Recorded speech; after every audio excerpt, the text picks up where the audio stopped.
มาเบิ่งโกนเผิ่งนำกันป๊าดทุกคนเผิ่งบักกะหลายป๊าดอุ๊ยเผิ่งเกือบตอด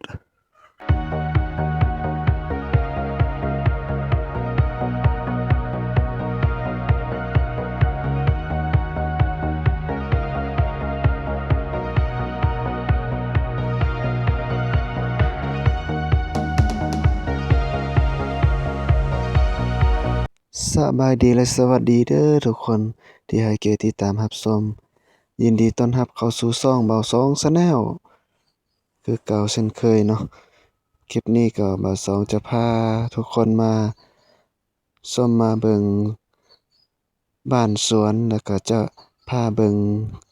กวนเผิ่งรังเผิ่งเนาะเฮ็ดจากไม้เลี้ยงเผิ่งอยู่ในบ้านสวนอันนี้จะเป็นบ้านสวนเด้อแล้วก็จะปลูกสับปะรดเนาะ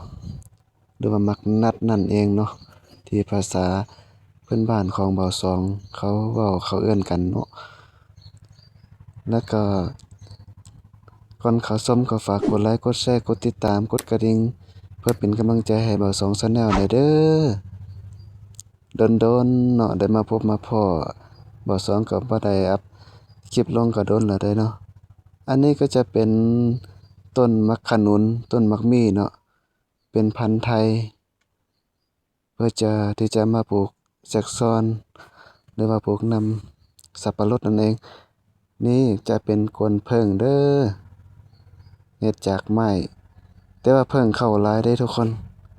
เผิ่งเข้าหลายๆนี่ทุกคนเผิ่งเข้าหลายอยู่เนาะอุ๊ย